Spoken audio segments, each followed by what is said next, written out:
Alors attention au registre spaghetti, alors je fais un peu d'humour par rapport à ça parce que j'ai une question qui est horriblement complexe qu'on m'a posée récemment, qui était, voilà, on avait un responsable de traitement qui voulait collecter des données et notamment collecter des données à caractère personnel lors d'événements, typiquement un événement de marketing. Voilà, on invite des gens, des personnes invitent d'autres personnes et donc du coup, finalement, on va collecter un certain nombre de données. Par exemple, on va prendre des photos de l'événement, on va les poster sur les réseaux sociaux et donc du coup, la question qui se pose, c'est comment est-ce qu'on gère tout ce méli-mélo de traitement de données à caractère personnel et de données.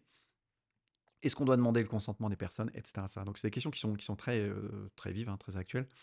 Euh, et donc, on a bien analysé la situation. Et en fait, le premier réflexe, c'est vraiment, et on est assez souvent confronté à ça, c'est de mettre les choses à plat. Et donc ça, c'est vraiment fait partie une partie du travail du chargé de conformité, hein, d'analyser les choses, de rationaliser, de mettre les choses à plat, de sorte, voilà, de faire en sorte qu'il n'y ait pas trop enfin, de rationaliser cette complexité. En l'occurrence, dans les traitements, dans les questions qui peuvent être un petit peu complexes, en fait, on avait, ici dans ce cas spécifique, on avait en fait voilà, des personnes qui étaient abonnées à un service, des personnes qui amenaient d'autres personnes, etc. Et donc du coup, on a des traitements qui commencent à être un peu compliqués du fait de la nature, voilà, quelque part un peu virale. Voilà, des personnes invitent d'autres personnes et donc du coup, finalement, on contrôle plus vraiment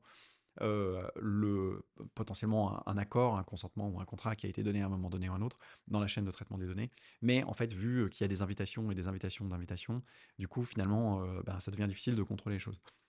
Et donc, là, il y a vraiment un premier réflexe qui consiste à rationaliser et vraiment poser à plat tous les traitements de données à caractère personnel et de vraiment analyser ça au regard de la base légale. Et donc ça, je vous donne vraiment une astuce qui est une astuce en or. À partir du moment où vous allez poser votre base légale clairement, et à partir du moment où vous allez vous dire, voilà, est-ce que ça relève du consentement? Est-ce que ça relève du contrat? Est-ce que ça relève de ci, de ça? Eh bien, vous allez voir que vous allez voir apparaître un certain nombre de lignes de traitement de données à caractère personnel qui vont être de plus en plus claires.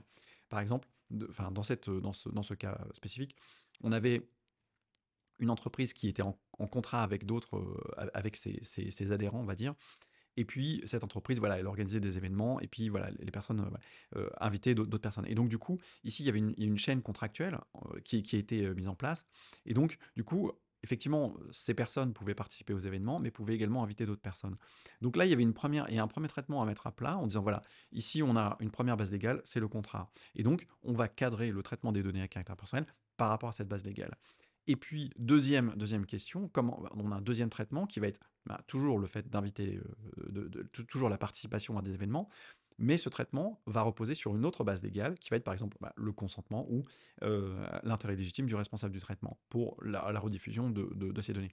Mais ici, ce qui était important, c'est de vraiment bien isoler chaque traitement de données à caractère personnel avec des finalités claires, de sorte qu'on sache exactement ce qui est fait pour chaque traitement et de sorte que voilà, la base légale soit bien identifiée de ce côté-là. Donc si vous avez des traitements qui sont des méli-mélos de spaghettis qui sont complexes, dans lesquels vous dites mais comment est-ce qu'on va arriver à générer ça? Enfin, comment est-ce qu'on va arriver à clarifier, à gérer tout cet ensemble de traitements de données?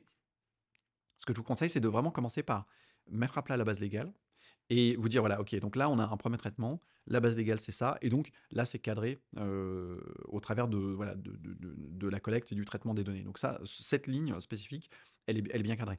Et ensuite, vous dire, voilà, ok, qu'est-ce qu'on a comme autre traitement annexe par rapport à ça, etc. Ça, et mettre les choses à plat. Et une fois que vous avez bien mis ça à plat, bah, vous pouvez ajouter ça dans votre registre. Et puis alors, après, vous pouvez vous poser la question, voilà, comment est-ce que je vais m'assurer de la conformité? Bah, traitement par traitement, bah, on va demander le consentement, on demande le consentement, on va s'assurer voilà, si c'est des intérêts légitimes, bah, voilà comment est-ce qu'on va s'assurer de l'information des personnes, etc. etc. Mais ça c'est vraiment une astuce qui est hyper précieuse, de vraiment mettre à plat les traitements par rapport à la base légale. Et vous allez voir qu'il y a beaucoup de choses qui vont découler de ça. Les délais de conservation vont découler plus clairement, plus naturellement voilà, de cet exercice intellectuel de rationalisation et de tri, en fait, voilà, du traitement, des activités de traitement qui sont mises en place par le RT. Donc voilà, si vous voulez aller un petit peu plus loin, vous pouvez toujours jeter un petit œil aux formations qu'on a dans Legiscope. En fait, on a une formation qui est bien sur la base légale, qui vous aidera bien à trier les choses. Et si vous voulez également approfondir, bah, vous pouvez jeter un œil sur le consentement, parce que le consentement, c'est une des bases légales, mais c'est pas forcément à mettre en place tout le temps. Donc voilà, c'est quelques points. Et si vous n'êtes pas déjà abonné à la chaîne, eh bien profitez-en pour vous abonner. Et j'espère vous trouver à bientôt. Je vous mets le lien de Legiscope ci-dessous. À bientôt. Ciao, ciao.